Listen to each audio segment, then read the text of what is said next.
Hoy, good morning Luzon, Visayas at Mindanao. Nako, hindi na kinakaya ni Inday Sara Duterte. Naglabas ng open letter. Para saan kaya itong open letter ka, Coffee?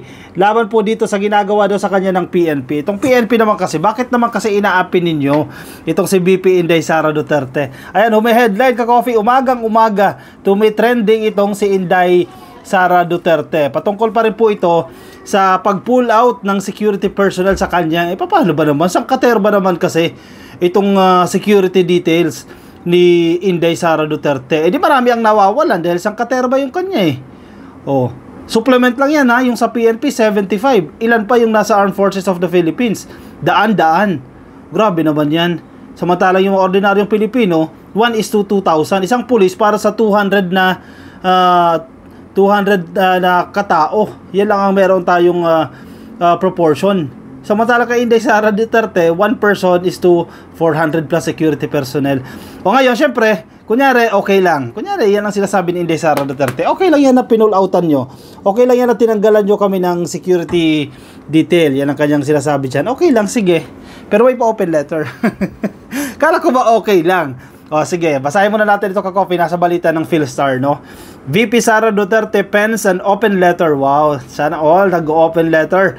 Accusing PNP Chief General Romel Marbil of lying about why and how the PNP withdrew her security details. Nako, PNP Chief Marbil, kasi si Marbil medyo stricto ito eh. Nagra-rationalize ito eh.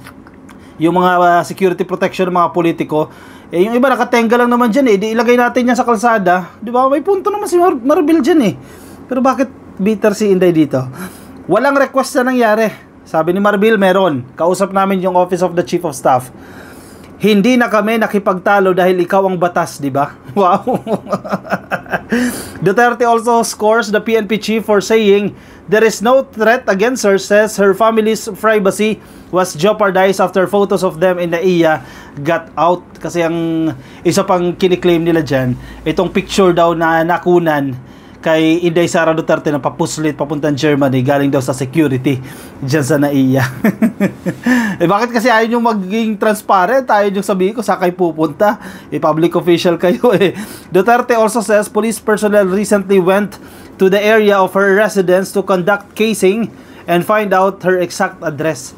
Sabi ni Inday Sara. Sige, basahin natin. Sige, dito na tayo sa open letter. Daming time ni Inday ha. May pa open letter ha. Sige, basa. Mahaba-haba ito eh. O, kalma kayo dyan ha. 4 na page to. Sige, doon tayo sa main parts lang. Sige. 4 pages yung open letter. Ang daming time ni VP Inday. Nasulat niya. Nasulat niya o nasulat ng tao niya. Basahin natin ha. Open letter to Romel Marbil. Wow. Romel. Wow, ganyan lang ha. Bastusan na talaga ito, ka-Coffee. Wala man lang PNP Chief Romel o kaya General Romel, etc. Romel lang ha. Romel. Oh. Yan o, nasa taas o. Romel lang ito, yan. Romel lang, Romel. Bastusan na. Eh di tawagin din ni Romel Garbil si Inday, ganoon na lang din. Nakakatawa nga lang, di ba? Kasi bastusan tong mga matataas na opisyal na ito. Ang babastos kasi ng mga actually, mga pasimuno dito yung mga maisog.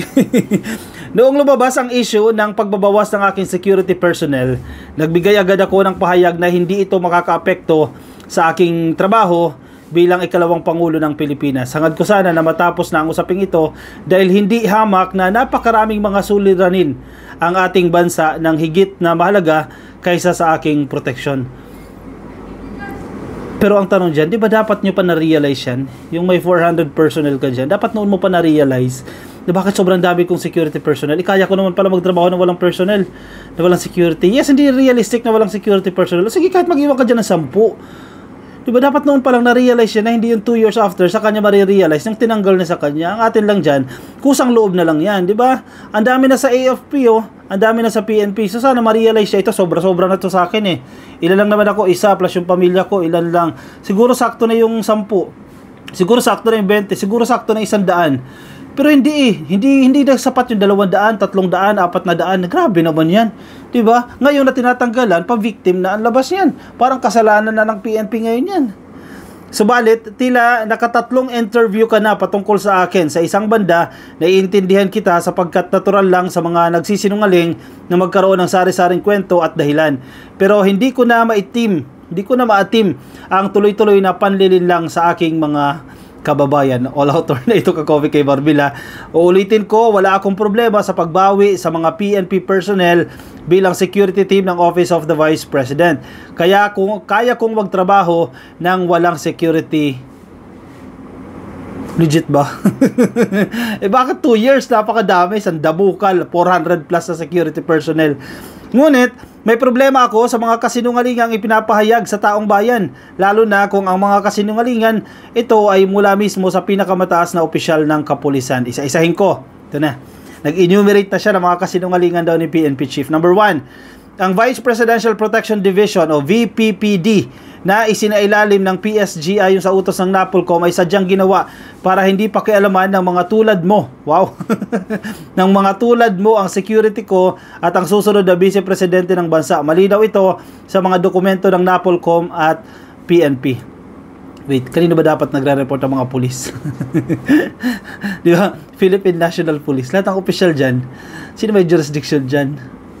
He said local police also augment Duterte security every time she visits provinces. Kaya nga may BPPD para walang hablutan at hindi maabala ang trabaho ng lokal na police. We requested the Office of the Vice President for a possible pull-out of our 75 personnel because we really need our personnel on the ground in the National Capital Region and they agreed. Yan yung sabi ng PNP. Ito sagot ni Inday Sara. Walang request na nangyari. Sinabihan lamang ng PSPG ang OVP na kukunin nila ang mga personnel. Hindi na kami nakipagtalo dahil ikaw naman ang batas, di ba? Kasunod dito ay lumabas na ang relief order na iniutos mo. Ito ay base na rin sa dokumento ng PNP. Pero iginigit ni Marbil dyan, hindi. Nakipag-usap kami sa Office of the Chief of Staff. Hindi kay Inday, kasi baka hindi bahagilap si Inday, baka nasaan kung nasaan, di ba? Oh, nakipag-usap sa Office of the Chief of Staff. Ano niya yan little version niya yan alter ego niya yan Doon nakipag-usap ang PNP.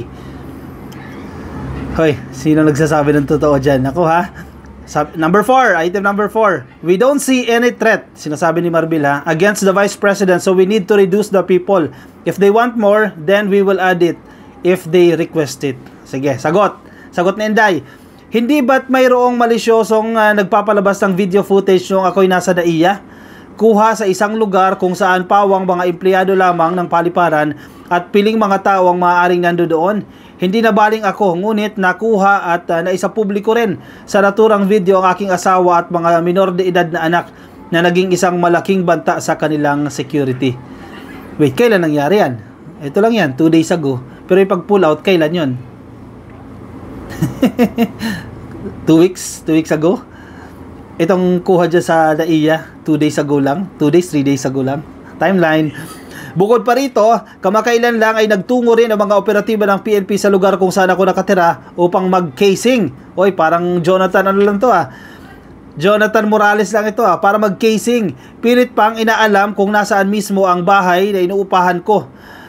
Bahay kung saan rin nakatira ang aking mga anak kung hindi ito napipigilan ng mga nagmamagandang loob na opisyal ng Homeowners Association. Hindi ko na alam kung ano ang mangyayari.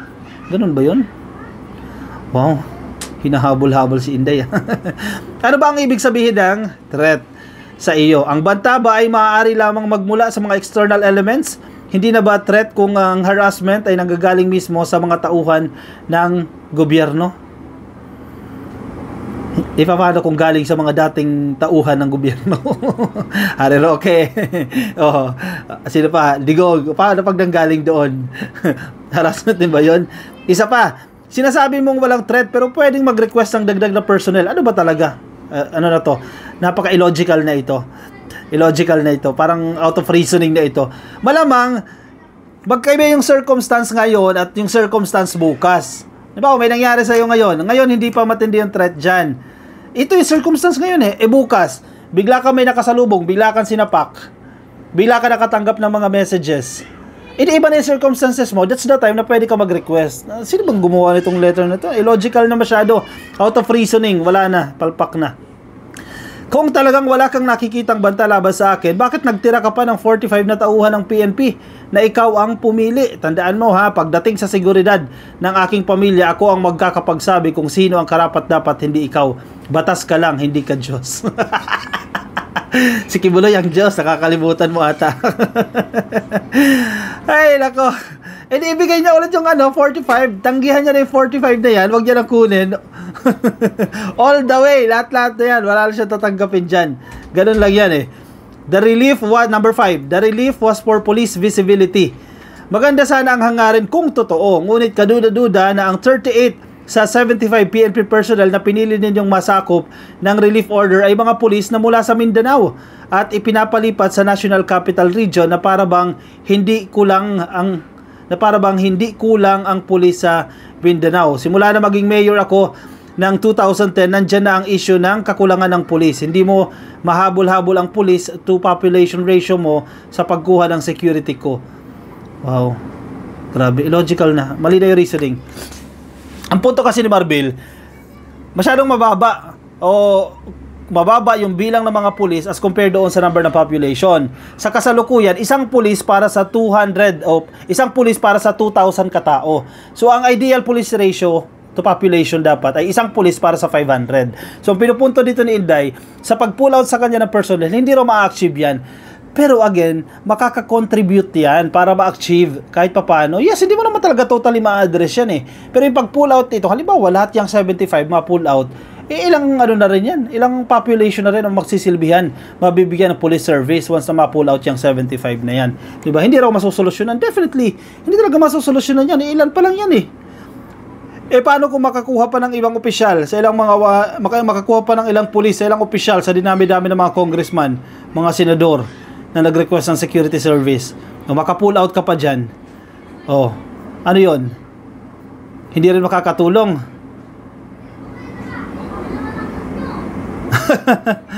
Ay nako. Oh, sige. May PS siya dito, may PS. Basahin natin. PS, asahan mo ang sulat sa pagbabalik ng 45 na pulis na pinili mong manatili sa akin. Dahil hanggang ngayon, talamak pa rin ang droga at krimen at nananatili ang takot ng mga Pilipino sa mga daanan. Sana naman na makatulong ito sa trabaho mo. At lagi tandaan, para hindi magkabuhol-buhol ang kwento mo, laging magsasabi ng totoo. Wala nang syukran ito. July 29, 2024. O yan, sinauli na. Finally, at least, di ba, na-realize siya na. For the longest time, 2 years, hindi niya na-realize yan na isauli itong mga pulis na yan. At least ngayon, yan, naramdaman niya na. Yan, sasauli niya na daw itong mga pulis na yan. O, anong say niyo dyan, Ka-Coffee? Anong masasabi niyo?